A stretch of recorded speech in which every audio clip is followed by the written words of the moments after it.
जब हमारे ऊपर कोई बड़ी विपत्ति आ पड़ती है तो उससे हमें केवल दुख ही नहीं होता, हमें दूसरों के ताने भी सहने पड़ते हैं। जनता को हमारे ऊपर टिप्पणियां करने का वो सुअवसर मिल जाता है जिसके लिए वो हमेशा से ही बेचैन रहते हैं। मनसाराम क्या मरा मानो समाज को उन पर आवाजें कसने का बहाना ही मिल गया। भीतर की बातें कौन जाने। प्रत्यक्ष बात ये थी कि ये सब सौतीली माँ की करतूत है। चारों तरफ यही चर्चा थी। ईश्वर न करे लड़कों का सौतेली माँ से पाला पड़े। जिसे अपना बनाया जिसे अपना बना बनाया घर उजाड़ना हो, अपने प्यारों बच्चों की गर्दन पर छुरी फेरनी हो, वो बच्चों के रहते हुए अपना दूसरा ब्याह करते हैं। ऐसा कभी नहीं देखा कि सौत के आने पर घर तबाह न हुआ हो। वही बाप जो अपने बच्चों पर जान देता था, सौत के आते ही उन्हीं बच्चों का दुश्मन हो जाता है। उसकी मति ही मानो बदल जाती है। ऐसी देवी ने जन्म ही नहीं लिया जिसने सौत के बच्चों का अपना समझ के पाला हो। मुश्किल ये थी कि लोग टिप्पणियों पर ही संतुष्ट नहीं होते थे। कुछ ऐसे भी सज्जन थे जिन्हें जियाराम और सियाराम ने विशेष स्नेह दिया था। वे दोनों बालकों से बड़ी सहानुभूति पूर्वक प्रकट करते। यहाँ तक कि दो एक महिलाएं तो उसकी माता के शील और स्वभाव को याद करके आंसू बहाने लगती थी। हाय बेचारी क्या जानती कि उसके मरते ही लाडलों की ये दशा होगी। अब दूध मक्खन काहे को मिलता होगा। जियाराम बोला, मिलता क्यों नहीं। महिला कहती, मिलता है। अरे बेटा, मिलना भी कई तरह का होता है। पानी वाला दूध टके सेर का मंगा कर रख दिया, यो चाहे जितना पीना है। कौन पूछता है। नहीं तो बेचारी नौकर से दूध दुहा कर मंगाती थी। वह तो चेहरा ही कहीं का रह गया। दूध की सूरत छिपी नहीं रहती, वो सूरत ही नहीं रही। जिया को अपनी माँ के समय का दूध के स्वाद तो याद नहीं था जो इस आक्षेप का उत्तर देता, और न ही उस समय की अपनी सूरत भी याद थी। चुप रह गया। इन बातों का असर पड़ना भी स्वाभाविक था। जियाराम को अपने घर वालों से चिढ़ होती जाती थी। मुंशी जी मकान की नीलामी हो जाने के बाद दूसरे घर में उठाए तो किराए की फिक्र हुई। निर्मला ने मक्खन बंद कर दिया था। वो आदमी अब आदमी नहीं रहा। उसे आमदनी नहीं थी तो खर्च कैसे करता है। दोनों कहार अलग कर दिए गए। जियाराम को ये कतर बेहद बुरी लगती थी। जब निर्मला मैके चली गई तो मुंशी जी ने दूध भी बंद कर दिया। नवजात कन्या की चिंता अभी से उनके सिर पर सवार हो गई थी। जियाराम ने बिगड़कर कहा, दूध बंद रहने से तो आपका महल नहीं बन जाएगा, भोजन भी बंद कर दीजिए। मुंशी जी ने कहा, दूध पीने का शौक है तो जाकर दुहा के क्यों नहीं आते। पानी के पैसे तो मुझसे नहीं दिए जाएंगे। जियाराम बोला, मैं दूध नहाने जाऊं, कोई स्कूल का लड़का देख ले तब क्या बोलेगा। मुंशी जी बोले, तब कुछ नहीं, कह देना अपने लिए दूध लाने जा रहा हूँ। दूध लाना कोई चोरी थोड़ी ना है। जयराम बोला, चोरी नहीं है। आप ही को दूध लाते देख ले तो आपको शर्म नहीं आएगी। मुंशी जी बोले, बिल्कुल नहीं, मैंने तो इन्हीं हाथों से पानी खींचा है, अनाज की गठरिया लाया हूँ। मेरे बाप लखपति नहीं थे। जयराम बोले, मेरे बाप तो गरीब नहीं है, मैं क्यों दूध दुहाने जाऊं।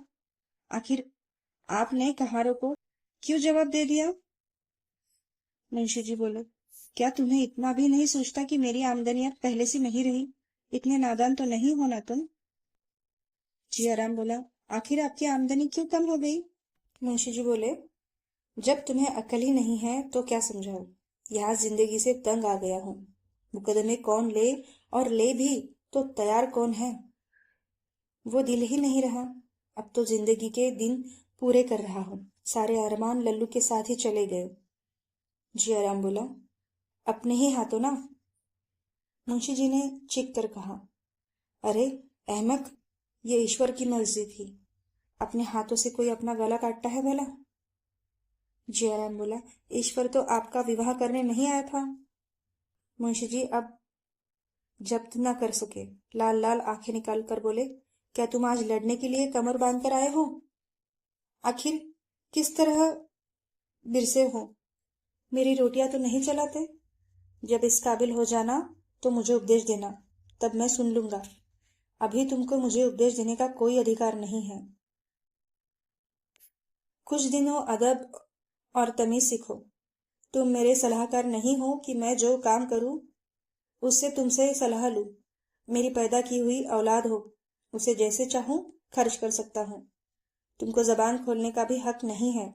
अगर फिर तुमने मुझसे ऐसी बेअदबी की तो नतीजा बुरा होगा। जब मंसाराम जैसा रत्न खोकर मेरे प्राण नहीं निकले तो तुम्हारे जैसे अगर मर भी जाए तो मुझे कुछ नहीं होगा, समझ गए? यह कड़ी फटकार पाकर भी जियाराम वहां से नहीं टला। निशंक भाव से बोला, तो आप क्या चाहते हैं कि हम चाहे कितनी ही तकलीफ क्यों ना सहे, मुंह ना खोले? मुझसे तो ये नहीं होगा। भाई साहब को अदब और तमीज का जो इनाम मिला है उसकी मुझे बिल्कुल भूख नहीं। मुझमें जहर खाकर प्राण देने की हिम्मत नहीं है। ऐसे अदब को दूर से ही दंडवत करता हूं मैं। मुंशी जी बोले, तुम्हें ऐसी बातें करते हुए शर्म नहीं आती? जियाराम बोला, लड़के अपने बुजुर्गों की ही नकल करते हैं। मुंशी जी का क्रोध शांत हो गया। जियाराम पर उनका कुछ भी असर नहीं होगा इसका उन्हें यकीन हो गया। उठकर टहलने चले गए। आज उन्हें सूचना मिल गई कि इस घर का शीघ्र ही सर्वनाश होने वाला है। उस दिन से पिता और पुत्र में किसी न किसी बात पर रोज ही लपट झपट हो जाती थी। मुंशी जी जो जो तरह देते थे जियाराम और भी शेर बनते जाता था। एक दिन जियाराम ने रुक्मिणी से यहाँ तक कह डाला, बाप है ये समझकर छोड़ देता हूँ, नहीं तो मेरे ऐसे ऐसे साथी है कि चाहूं तो भरे बाजार में पिटवा दूं इनको। रुक्मिणी ने मुंशी जी से कह दिया। मुंशी जी ने प्रकट रूप से तो बेपरवाही दिखाई, पर उनके मन में शंका समा गई। शाम को सैर करना ही छोड़ दिया उन्होंने। ये नई चिंता सवार हो गई थी। इसी भय से निर्मला को भी नहीं लाते थे कि शैतान उसके साथ भी वही बर्ताव करेगा। जियाराम एक बार दबी जबान में कह भी चुका था, देखो अब की बार कैसे आती है तो इस घर में वो। मुंशी जी भी खूब समझ गए कि मैं इसका कुछ भी नहीं कर सकता। कोई बाहर का आदमी होता तो उसे पुलिस और कानून के शिकंजे में कसता। अपने लड़के से क्या सच कहा है, आदमी हारता है तो अपने लड़कों से ही। एक दिन डॉक्टर सिन्हा ने जियाराम को बुलाकर समझाना शुरू किया। जियाराम उनका अदब करता था, चुपचाप बैठा सुनता रहा। जब डॉक्टर साहब ने अंत में पूछा, आखिर तुम चाहते क्या हो, तो वो बोला, साफ साफ कह दूं, तो कुछ तुम्हारे दिल में है साफ साफ कह दो। जियाराम बोला, तो सुनिए, जब से मेरे भैया मरे हैं मुझे पिताजी की सूरत देखकर भी क्रोध आता है। मुझे ऐसा मालूम होता है कि इन्होंने भैया की हत्या की है और एक दिन मौका पाकर हम दोनों भाइयों की भी हत्या करेंगे। अगर इनकी ये इच्छा न होती तो ब्याह क्यों करते? डॉक्टर साहब ने बड़ी मुश्किल से हंसी रोककर कहा, तुम्हारी हत्या करने के लिए उन्हें शादी करने की क्या जरूरत थी? ये बात मेरी समझ में नहीं आ रही। बिना विवाह किए भी तो वो हत्या कर सकते थे। जियाराम बोला, कभी नहीं, उस वक्त तो उनका दिल ही कुछ और था। हम दोनों पर जान देते थे, अब मुंह तक नहीं देखना चाहते। उनकी ये इच्छा है कि उन दोनों प्राणियों के सिवा घर में और कोई ना रहे। अब जो लड़के होंगे उनके रास्ते से हम लोगों को हटा देना चाहते हैं। यही उन दोनों आदमियों की दिली मंशा है। हमें तरह तरह की तकलीफें देकर भगा देना चाहता है, इसलिए आजकल मुकदमे नहीं लेते। हम दोनों भाई आज मर जाए तो फिर देखिए इनकी कैसी बहार होती है। डॉक्टर बोले, अगर तुम्हें भगाना ही होता तो कोई इल्जाम लगाकर घर से निकाल ना देते?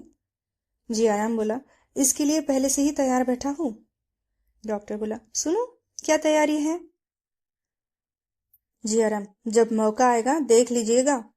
ये कहकर जियाराम चलता हुआ। डॉक्टर सिन्हा ने बहुत पुकारा पर उसने फिर नहीं देखा। कई दिन के बाद डॉक्टर साहब की जियाराम से फिर मुलाकात हो गई। डॉक्टर साहब सिनेमा के प्रेमी थे और जियाराम की तो जान ही सिनेमा में बसती थी जैसे।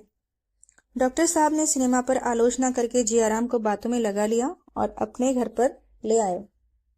भोजन का समय आ गया था। दोनों आदमी एक साथ ही भोजन करने बैठे। जियाराम को वहां का भोजन बहुत ही स्वादिष्ट लगा। बोला, मेरे यहाँ तो जब से महाराज अलग हुआ है खाने का मजा ही चला जाता है। बुआ जी पक्का वैष्णवी भोजन बनाती है। जबरदस्ती खा लेता हूँ पर खाने की तरफ ताकने को भी जी नहीं चाहता। डॉक्टर साहब बोले, मेरे यहाँ तो जब घर का खाना पकता है तो इससे कहीं स्वादिष्ट होता है। तुम्हारी बुआ जी प्याज लहसुन नहीं छूती होगी ना? जयराम बोला, हाँ साहब, उबाल कर रख देती है। लाला जी को इसकी परवाह ही नहीं है कि कोई खाता है या नहीं, इसलिए तो महाराज महाराज को अलग कर दिया है।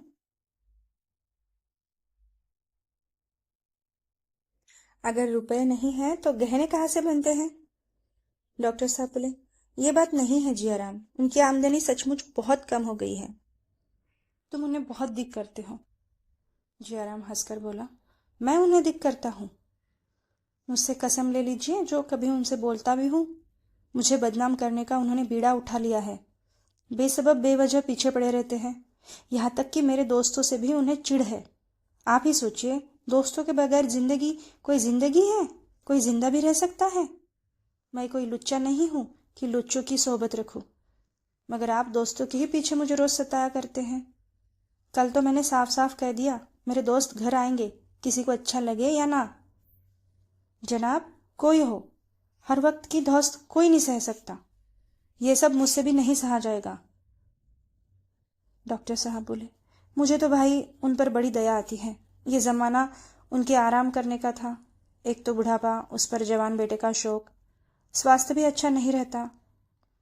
ऐसा आदमी क्या कर सकता है? वो जो कुछ थोड़ा बहुत करते हैं वही बहुत है।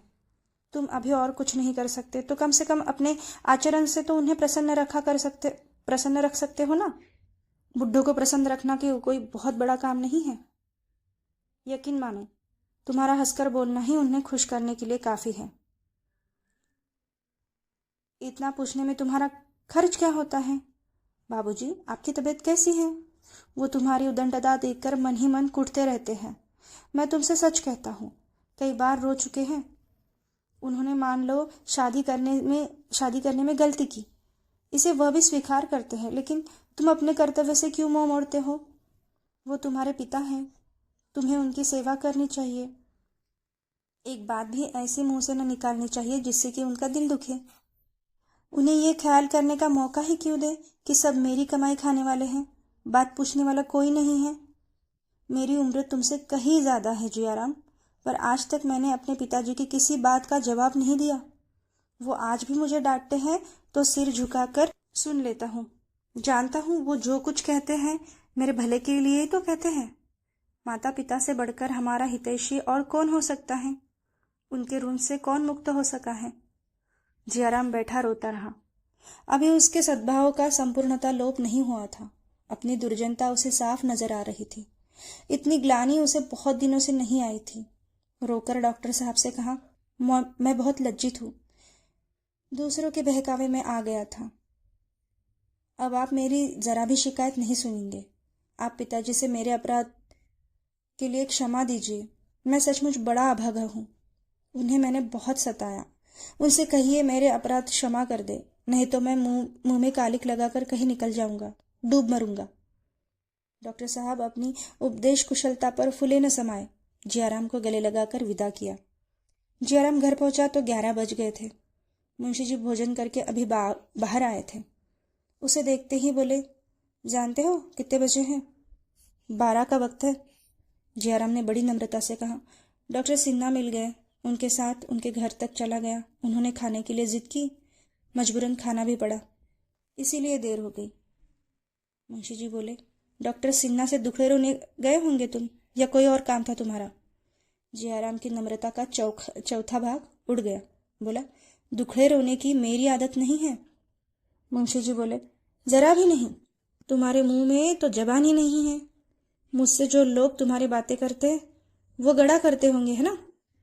जियाराम बोला, और दिनों में मैं नहीं करता, लेकिन आज डॉक्टर सिन्हा के यहाँ मैंने कोई ऐसी बात नहीं की जो इस वक्त आपके सामने न कर सकूं। मुंशी जी बोले, बड़ी खुशी की बात है फिर, बेहद खुशी हुई। आज से गुरु दक्षिणा ले ली है क्या? जियाराम की नम्रता का 1/4 और गायब हो गया। सिर उठाकर बोला, आदमी बिना गुरु दक्षिणा लिए भी अपनी बुराइयों पर लज्जित हो सकता है। अपना सुधार करने के लिए कोई गुरु मंत्र जरूरी नहीं है। मुंशी जी बोले, अब तो लुच्चे न जमा होंगे। जियाराम बोला, आप किसी को लुच्चा क्यों कहते हैं? जब तक ऐसा कहने के लिए आपके पास कोई प्रमाण नहीं है। मुंशी जी बोले, तुम्हारे दोस्त सब लुच्चे लफंगे हैं, एक ही भला आदमी नहीं। मैं तुमसे कई बार कह चुका हूं कि उन्हें यहां मत लाया करो, पर तुमने कभी सुना नहीं। आज मैं आखिरी बार कह देता हूं कि अगर तुमने यहाँ उनको जमा किया तो मुझे पुलिस की सहायता लेनी पड़ेगी। जियाराम की नम्रता का एक चतुर्थांश और गायब हो गया। फड़फड़ा कर बोला, अच्छी बात है, पुलिस की सहायता लीजिए, देखो क्या करते हो। मेरे दोस्तों में आधे से ज्यादा पुलिस के अफसरों के बेटे हैं। जब आप ही मेरा सुधार करने पर तुले हुए हैं तो मैं व्यर्थ को क्यों कष्ट उठाऊं। ये कहता हुआ जियाराम अपने कमरे में चला गया और एक क्षण के बाद हारमोनिया के मीठे स्वरों की आवाज बाहर आने लगी। अब की सुधा के साथ निर्मला को भी आना ही पड़ा। वो तो मैके में कुछ दिन और रहना चाहती थी, लेकिन शोकातुर सुधा अकेले कैसे आती। उसको आखिर आना ही पड़ा। रुक्मिणी ने भुंगी से कहा, देखती है बहू मैके से कैसा निखर कर आई है। भुंगी ने कहा, दीदी माँ के हाथ की रोटियां लड़कियों को बहुत अच्छी लगती हैं। रुक्मिणी बोली, ठीक कहती है भुंगी, खिलाना तो बस माँ को ही आता है। निर्मला को ऐसा मालूम हुआ कि घर का कोई आदमी उसके आने से खुश नहीं है। मुंशी जी ने खुशी तो बहुत दिखाई, पर हृदयगत चिंता को छिपा नहीं सके। बच्ची का नाम सुधा ने आशा रख दिया था। वो आशा की मूर्ति सी थी, देखकर सारी चिंता भाग जाती थी। मुंशी जी ने उसे गोद में लेना चाहा तो रोने लगी। दौड़कर माँ के पास आई और लिपट गई, मानो जैसे पिता को पहचानती ही नहीं हो। मुंशी जी ने मिठाइयों से उसे परचाना चाहा। घर में कोई नौकर तो था नहीं। जाकर सियाराम से 2 आने दे और मिठाइयाँ लाने को कहा। जियाराम भी बैठा हुआ था। बोल उठा, हम लोगों के लिए तो कभी कुछ आता नहीं। मुंशी जी ने झुंझला कर कहा, तुम लोग बच्चे तो नहीं हो ना। जियाराम बोला, और क्या बूढ़े हो गए, मिठाइयाँ मंगवा कर रख दीजिए तो मालूम हो कि बच्चे हैं या बूढ़े। निकालिए जल्दी से 4 आना, और आज आशा की बदौलत हमारे नसीब भी जागे। मुंशी जी बोले, मेरे पास इस वक्त पैसे नहीं हैं, जाओ सिया जल्द आ जाना। जियाराम बोला, सिया नहीं जाएगा, किसी का गुलाम नहीं है। आशा अपने बाप की बेटी है तो वो भी अपने बाप का बेटा है। मुंशी जी बोले, क्या फिजूल की बातें करते हो, नन्ही सी बच्ची की बराबरी करते हो, तुम्हें शर्म नहीं आती। जाओ जियाराम, ये पैसे लो। जियाराम बोला, मत जाना सिया, तुम किसी का नौकर नहीं हो। सिया बड़ी दुविधा में पड़ गया, किसका कहना माने। अंत में उसने जियाराम का कहना मानने का निश्चय किया। बाप ज्यादा से ज्यादा धुड़क देंगे, जिया तो मारेगा, फिर वो किसके पास शिकायत करेगा। बोला, मैं नहीं जाऊंगा। मुंशी जी ने धमका कर कहा, अच्छा तो मेरे पास फिर कोई चीज मांगने मत आना। मुंशी जी खुद बाजार चले गए और 1 रुपए की मिठाई लेकर लौटे। 2 आने की मिठाई मांगते हुए उन्हें शर्म आई। हलवाई उन्हें पहचानता था, दिल में क्या सोचेगा। मिठाई लिए हुए मुंशी जी अंदर चले गए। सियाराम ने मिठाई का बड़ा सा दोना देखा तो बाप का कहना न मानने का उसे बहुत दुख हुआ। अब वो किस मुंह से जाएगा और मिठाई लेने अंदर जाएगा। बड़ी भूल हो गई। वो मन ही मन जियाराम के चाटों की चोट और मिठाई की मिठास से तुलना करने लगा। सहसा भुंगी ने 2 तश्तरियों में दोनों के सामने मिठाई रख दी। जियाराम ने बिगड़ कर कहा, इसे उठा ले जा। भुंगी ने कहा, काहे को बिगड़ते हो बाबू, क्या मिठाई अच्छी नहीं लगती। जियाराम बोला, मिठाई आशा के लिए आई है, हमारे लिए तो नहीं आई, ले जा, नहीं तो सड़क पर फेंक दूंगा। हम तो पैसे पैसे के लिए रटते रहते हैं। सियाराम ने डरते डरते हाथ बढ़ाया कि जियाराम ने डांट कर कहा, मत छूना मिठाई, नहीं तो हाथ तोड़कर रख दूंगा, लालची कहीं का। सियाराम यह घुड़की सुनकर सहम उठा। मिठाई खाने की हिम्मत ही नहीं पड़ी। निर्मला ने कथा सुनी तो दोनों लड़कों को मनाने चली गई। मुंशी जी ने कड़ी कसम रख दी थी। निर्मला बोली, आप समझते नहीं है, ये सारा गुस्सा मुझ पर है। मुंशी जी बोले, गुस्ताख हो गया है, इस ख्याल से कोई सख्ती नहीं करता कि लोग क्या कहेंगे। बिना माँ के बच्चों को सताते हैं, नहीं तो सारी शरारत घड़ी भर में निकाल देता। निर्मला बोली, इस बदनामी को तो डर मुझे भी है। मुंशी जी बोले, अब नहीं डरूंगा, जिसके जो जी में आए कहे। निर्मला बोली, पहले तो ये ऐसे नहीं थे ना। मुंशी जी बोले, अजय कहता है कि आपके लड़के मौजूद थे, आपने शादी क्यों की? ये कहते हैं कि ये कहते हुए भी उन्हें संकोच नहीं होता कि आप लोगों ने मनसाराम को विष दे दिया। लड़का नहीं है, शत्रु है। जयराम द्वार पर छिपकर खड़ा था। स्त्री पुरुष में मिठाई के विषय में क्या बातें होती हैं, यही सुनने वो आया था। मुंशी जी का अंतिम वाक्य सुनकर उससे रहा नहीं गया। बोल उठा, शत्रु न होता तो आप उसके पीछे क्यों पड़ते? आप जो इस वक्त कह रहे हैं वो मैं बहुत पहले समझ बैठा हूँ। भैया न समझे थे, धोखा खा गए। हमारे साथ आपकी दाल नहीं गलेगी। सारा जमाना कह रहा है कि भाई साहब को जहर दिया गया है। मैं कहता हूँ तो आपको इतना गुस्सा क्यों आता है? निर्मला तो सन्नाटे में आ गई। मालूम हुआ किसी ने उसकी देह पर अंगारे डाल दिए। मुंशी जी ने डांटकर जयराम को चुप करना चाहा। जयराम निशंक खड़ा ईंट का जवाब पत्थर से देता रहा, यहाँ तक कि निर्मला को भी उस पर क्रोध आ गया। ये कल का छोकरा किसी काम का न काज का, यो खड़ा खड़ा टर्रा रहा है जैसे घर का पूरा पालन पोषण कर रहा हो। त्योरिया चढ़ाकर बोली, बस हुआ, बहुत हुआ जयराम, मालूम हो गया तुम बड़े लायक हो। मुंशी जी अब तक तो कुछ दब कर बोलते रहे। निर्मला की शहपाई तो दिल बढ़ गया। दांत पिसकर लपके और इसके पहले कि निर्मला उनके हाथ पकड़ सके एक थप्पड़ ऐसा चला ही दिया। थप्पड़ निर्मला के मुंह पर पड़ा, वही सामने पड़ी। माथा चकरा गया। मुंशी जी के सूखे हाथों में इतनी शक्ति है इसका वो अनुमान नहीं कर सकती थी। सिर पकड़कर बैठ गई। मुंशी जी का क्रोध और भी भड़क उठा। फिर गुस्सा चलाया, पर अब की जयराम ने उनका हाथ ही पकड़ लिया और पीछे ढकेल कर बोला, दूर से बातें कीजिए, क्यों नाहक अपनी बेइज्जती करवाते हैं? अम्मा जी का लिहाज कर रहा हूं, नहीं तो दिखा दिया होता। ये कहता हुआ वो बाहर चला गया। मुंशी जी सज्ञा शून्य खड़े रहे। इस वक्त अगर जयराम पर दैव वज्र गिर पड़ता तो शायद उन्हें हार्दिक आनंद होता। जिस पुत्र को कभी गोद में लेकर निहाल हो जाते थे, उसे के प्रति आज भांति भांति की दुष्कल्पनाएं मन में आ रही थी। रुक्मिणी अब तक तो अपनी कोठरी में थी, अब आकर बोली, बेटा अपने बराबर का हो जाए तो उस पर हाथ नहीं छोड़ना चाहिए। मुंशी जी ने होठ चबाकर कहा, मैं इसे घर से निकाल छोड़ूंगा, भीख मांगे या चोरी करे, मुझसे कोई मतलब नहीं। रुक्मिणी बोली, नाक किसकी कटेगी? मुंशी जी बोले, इसकी मुझे चिंता नहीं। निर्मला ने कहा, मैं जानती कि मेरे आने से ये तूफान खड़ा हो जाएगा तो भूल कर भी नहीं आती। अब भी भला है, मुझे भेज दीजिए, इस घर में मुझसे नहीं रहा जाएगा। रुक्मिणी बोली, तुम्हारा लिहाज करता है बहू, नहीं तो आज अनर्थ ही हो जाता। निर्मला बोली, अब और क्या अनर्थ होगा दीदी जी, मैं तो फूक फूक कर पाँव रखती हूँ, फिर भी अपयश ही लग जाता है। अभी घर में पाँव रखते ही देर नहीं हुई और ये हाल हो गया। ईश्वर ही कुशल करे। रात को भोजन करने कोई न उठा, अकेले मुंशी जी ने खाया। निर्मला को आज नई चिंता हो गई, जीवन कैसे पार लगेगा। अपना ही पेट होता तो विशेष चिंता नहीं थी, अब तो एक नई विपत्ति गले पड़ गई थी। वो सोच रही थी, मेरी बच्ची के भाग्य में क्या लिखा है। हे राम, चिंता में नींद कब आती है। निर्मला चारपाई पर करवटें बदल रही थी। कितना चाहती थी कि नींद आ जाए, पर नींद ने न आने की कसम ही खा रखी थी। चिराग बुझा दिया, खिड़की के दरवाजे खोल दिए थे। टिक टिक करने वाली घड़ी भी दूसरे कमरे में रखाई थी, पर नींद का नाम नहीं था। जितनी बातें सोचती थी सब सोच चुकी। चिंताओं का अब अंत हो गया, पर पलकें नहीं झपकी।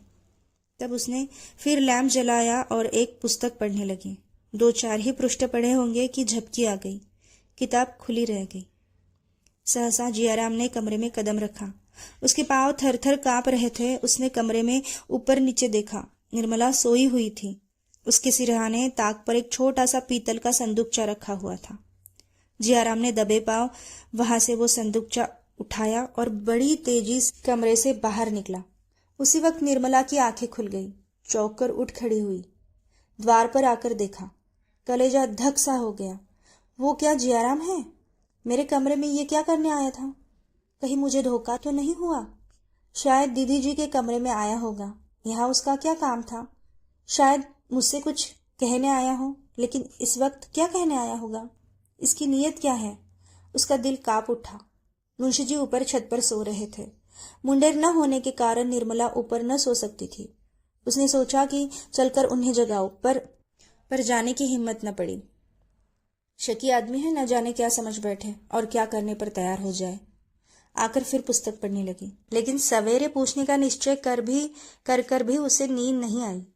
सवेरे वो जलपान लेकर स्वयं जियाराम के पास गई तो वो उसे देखकर चौंक पड़ा। रोज तो भूंगी आती थी, आज ये क्यों आ रही है? निर्मला की ओर ताकने की उसकी हिम्मत न पड़ी। निर्मला ने उसकी ओर विश्वासपूर्ण नेत्रों से देखकर पूछा, रात को तुम मेरे कमरे में गए थे? जियाराम ने विस्मय दिखाकर कहा, मैं? भला मैं क्यों रात को वहां जाता? क्या कोई गया था? निर्मला ने इस भाव से कहा मानो उसे उसकी बात का पूरी तरह से विश्वास हो गया हो। हाँ, मुझे ऐसा मालूम हुआ कि कोई मेरे कमरे से निकला। मैंने उसका मुंह तो नहीं देखा, पर उसकी पीठ देखकर अनुमान किया कि शायद तुम किसी काम से आए हो। इसका पता कैसे चले कि कौन था? कोई था जरूर, इसमें कोई संदेह नहीं। जयराम अपने को निरपराध सिद्ध करने की चेष्टा कर कहने लगा, मैं तो रात को थिएटर देखने चला गया था। वहां से लौटा तो एक मित्र के घर लेट रहा था। थोड़ी देर हुई कि लौटा हूं। मेरे साथ और भी कई मित्र थे, जिससे भी चाहे आप पूछ लीजिए। हाँ भाई, मैं बहुत डरता हूं, ऐसा न हो कोई चीज गायब हो गई हो तो मेरा नाम लगे। चोर को तो कोई पकड़ नहीं सकता, मेरे मत्थे आ जाएगी।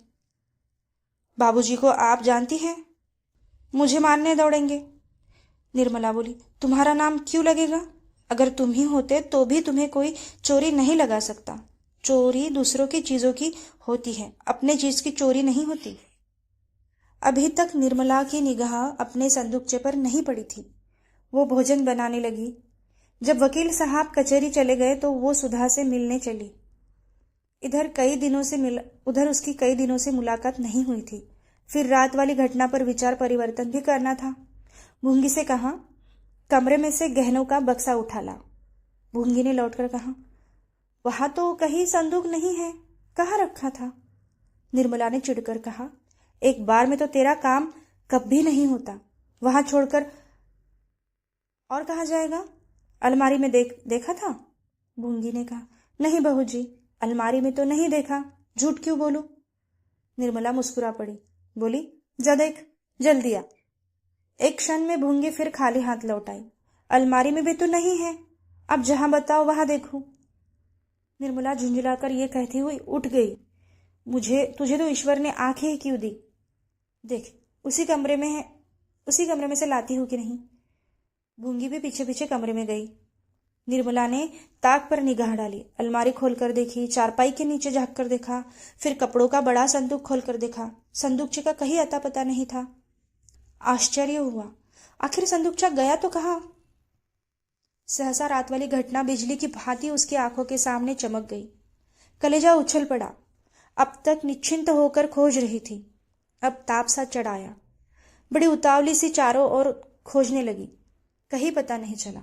जहां खोजना चाहिए था वहां भी खोजा। इतना बड़ा संदूकचा बिछावन के नीचे कैसे छिप जाता?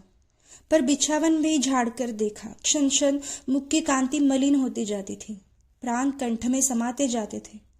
अंत में निराश होकर उसने छाती पर एक घुसा मारा और रोने लगी। गहने ही स्त्री की संपत्ति होते हैं, पति की और किसी भी संपत्ति पर उसका अधिकार नहीं होता। इन्हीं का उसे बल और गौरव होता है। निर्मला के पास 5-6 हजार के गहने थे। जब उन्हें पहनकर वो निकलती थी तो उतनी देर के लिए उल्लास से उसका हृदय खिला रहता था। एक एक गहना मानो विपत्ति और बाधा से बचने के लिए एक एक रक्षास्त्र था। अभी रात ही उसने सोचा था, जियाराम की लौंडी बनकर वो नहीं रहेगी। ईश्वर न करे कि वो किसी के सामने हाथ फैलाए। इसी खेवे से वो अपनी नाव को भी पार लगा देगी और अपनी बच्ची को भी किसी न किसी घाट पहुंचा ही देगी। उसे किस बात की चिंता है? उन्हें तो कोई उसे छीन नहीं लेगा ना। आज ये मेरे सिंगार है, कल को मेरे आधार हो जाएंगे। इस विचार से उसके हृदय को कितनी सांत्वना मिली थी। वो संपत्ति आज उसके हाथ से निकल गई। अब वो निराधार सी। संसार में उसका कोई अवलंब, कोई सहारा नहीं था। उसकी आशाओं का आधार जड़ से कट गया। वो फूट फूट कर रोने लगी। ईश्वर, तुमसे इतना भी नहीं देखा गया। मुझ दुखिया को तुमने यूं ही अपंग बना दिया, अब आंखें भी फोड़ दी। अब वो किसके सामने हाथ फैलाएगी, किसके द्वार पर भीख मांगेंगी। पसीने ने उसकी देह भीग गई, रोते रोते आंखें सूज गई। निर्मला सिर नीचा किए रो रही थी। रुक्मिणी उसे धीरज दिला रही थी, लेकिन उसके आंसू नहीं रुकते थे। शोक की ज्वाला कम नहीं हो रही थी। 3 बजे जयराम स्कूल से लौटा। निर्मला ने उसके आने की खबर पाकर विक्षिप्त की भांति उठी और उसके कमरे के द्वार पर आकर बोली, भैया, दिल लगी की हुई हो तो दे दो, दुखिया को सताकर क्या पाओगे। जयराम एक क्षण के लिए कातर हो उठा। चोर कला में उसका ये पहला ही प्रयास था। वो कठोरता जिससे हिंसा में मनोरंजन होता है अभी तक उसे प्राप्त नहीं हुई थी। यदि उसके पास संदूकचा होता और फिर इतना मौका मिलता कि उसे ताक पर रख आवे तो कदाचित वो उसे रख भी देता, लेकिन संदूकचा अब उसके हाथ से निकल चुका था। यारों ने उसे सराफे में पहुंचा दिया था और औने पौने में बेच भी डाला था। चोरों की झूठ के सिवा और कौन रक्षा कर सकता है। बोला, भला अम्मा जी, मैं आपसे ऐसी दिल्लगी क्यों करूंगा। आप अभी तक मुझ पर शक करती जा रही हैं। मैं कह चुका हूं कि मैं रात को घर पर नहीं था, लेकिन आपको यकीन ही नहीं आता। बड़े दुख की बात है कि मुझे आप इतना नीच समझती है। निर्मला ने आंसू पोंछते हुए कहा, मैं तुम्हारे ऊपर शक नहीं कर रही हूं भैया। तुम पर चोरी का आरोप नहीं लगाती। मैंने समझा शायद दिल लगी की हो। जयराम पर वो चोरी का संदेह कैसे कर सकती थी। दुनिया तो यही कहेगी कि लड़के की मां मर गई है तो उस पर चोरी का इल्जाम लगाया जा रहा है। मेरे मुंह में तो कालिख लगेगी। जयराम ने आश्वासन देते हुए कहा, चलिए मैं देखूं आखिर ले कौन गया, चोर आया किस रास्ते से। बोली, भैया, तुम चोरों के आने को कहते हो। चूहे के बिल से तो निकल ही आते हैं, यहाँ तो चारों ओर खिड़कियां ही खिड़कियां हैं। जयराम बोला, खूब अच्छी तरह तलाश कर लिया है सब जगह। निर्मला ने निराशजनक स्वर में कहा, सारा घर तो छान मारा, अब कहाँ खोजने को कहते हो। जयराम बोला, आप लोग सो भी तो ऐसे जाते हो जैसे मुर्दों से बाजी लगाकर सोए हो। 4 बजे मुंशी जी घर पर आए तो निर्मला की दशा देखकर पूछा, कैसी तबीयत है, कहीं दर्द तो नहीं। ये कहकर उन्होंने आशा को गोद में उठा लिया। निर्मला कोई जवाब नहीं दे सकी, फिर रोने लगी। भूंगी ने कहा, ऐसा कभी नहीं हुआ था। मेरी सारी उम्र इस घर में कट गई, आज तक 1 पैसे की चोरी नहीं हुई। दुनिया यही कहेंगी कि भूंगी का काम है। अब तो भगवान ही पत रखने। मुंशी जी ने अचकन से बटन खोल रहे थे, फिर बटन बंद करते हुए बोले, क्या हुआ, कोई चीज चोरी हो गई है। भूंगी बोली, बहू जी के सारे गहने उठ गए। मुंशी जी बोले, रखे कहाँ थे। निर्मला ने सिसकियां लेते हुए रात की सारी घटना बयान कर दी, पर जयराम की सूरत के आदमी के आने पर ये बात उन्हें नहीं बताई। मुंशी जी ने ठंडी सांस भरकर कहा, ईश्वर भी बड़ा अन्यायी है, जो मरे उन्हीं को मारता है। मालूम होता है अदीन आ गए हैं, मगर चोर आया तो किधर से। कहीं सेंध पड़ी नहीं और किसी तरफ से आने का रास्ता नहीं है। मैंने तो कोई ऐसा पाप नहीं किया जिसकी मुझे ये सजा मिल रही है। बार बार कहता रहा, गहनों को ताक पर मत रखो, मगर सुनता कौन है। निर्मला बोली, मैं क्या जानती थी कि ये गजब टूट पड़ेगा। मुंशी जी बोले, इतना तो जानती थी कि सब दिन बराबर नहीं होते। आज बनवाने जाओ तो 10,000 से कम नहीं होंगे। आजकल अपनी जो दशा है वो तुमसे छुपी नहीं है। खर्च भर का मुश्किल हो जाता है, गहने कहाँ से बनाऊंगा। जाता हूँ, पुलिस में इत्तला कराता हूँ, पर मिलने की उम्मीद मत रखना। निर्मला ने आपत्ति के भाव से कहा, जब जानते हैं कि पुलिस में इत्तला करने से कुछ नहीं होगा तो क्यों करने जा रहे हो। मुंशी जी ने बोला, दिल नहीं मानता। निर्मला धीरे से बोली, मिलने वाले होते तो जाते ही क्यों, तकदीर में नहीं थे तो कैसे रहते। मुंशी जी बोले, तकदीर में होंगे तो मिल जाएंगे, नहीं तो गए। मुंशी जी कमरे से निकले। निर्मला ने उनका हाथ पकड़कर कहा, मैं कहती हूँ मत जाओ, कहीं ऐसा ना हो लेने के देने पड़ जाए। मुंशी जी ने हाथ छुड़ाकर कहा, तुम भी बच्चों से बातें करती हो। 10,000 का नुकसान ऐसा ही नहीं है जिसे मैं यूं ही उठा लूं। मैं रो नहीं रहा हूं, पर मेरे हृदय पर जो बीत रही है मैं ही जानता हूं। ये चोट मेरे कलेजे पर लगी है। मुंशी जी और कुछ न कह सके, गला फंस गया। वो तेजी से कमरे से निकल आए और थाने पहुंचे। थानेदार उनका बहुत लिहाज करता था। उसे एक बार रिश्वत के मुकदमे में उन्होंने बरी किया था। उनके साथ ही पहुंचा, नाम था अलायार खां। शाम हो गई थी। थानेदार ने मकान के अगवाड़े पिछवाड़े घूम घूम कर देखा। अंदर जाकर निर्मला के कमरे को गौर से देखा। ऊपर की मुंडेर की जांच की। मोहल्ले के 2-4 आदमियों से चुपके चुपके कुछ बातें की और तब मुंशी जी से बोले, जनाब, खुदा की कसम, ये किसी बाहर के आदमी का काम नहीं है। खुदा की कसम, अगर कोई बाहर का आदमी निकले तो आज से थानेदारी करना छोड़ दूं।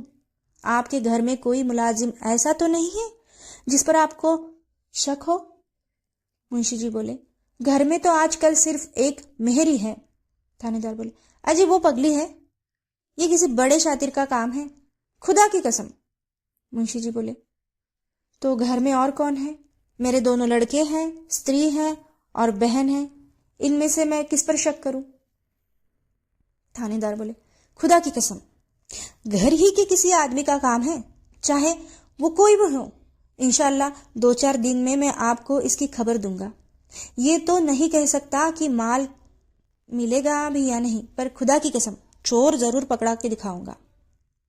थानेदार चला गया तो मुंशी जी ने आकर निर्मला से उसकी बातें कही। निर्मला सहम उठी। आप थानेदार से कह दीजिए तफ्तीश ना करे, आपके पैर पड़ती हूँ। मुंशी जी बोले, आखिर क्यों? निर्मला बोली, अब क्या बताऊं, वो कह रहा है कि घर के किसी का काम है। मुंशी जी बोले, उसे बकने दो। जियाराम अपने कमरे में बैठा हुआ भगवान को याद कर रहा था। उसके मुंह पर हवाइयां उड़ रही थी।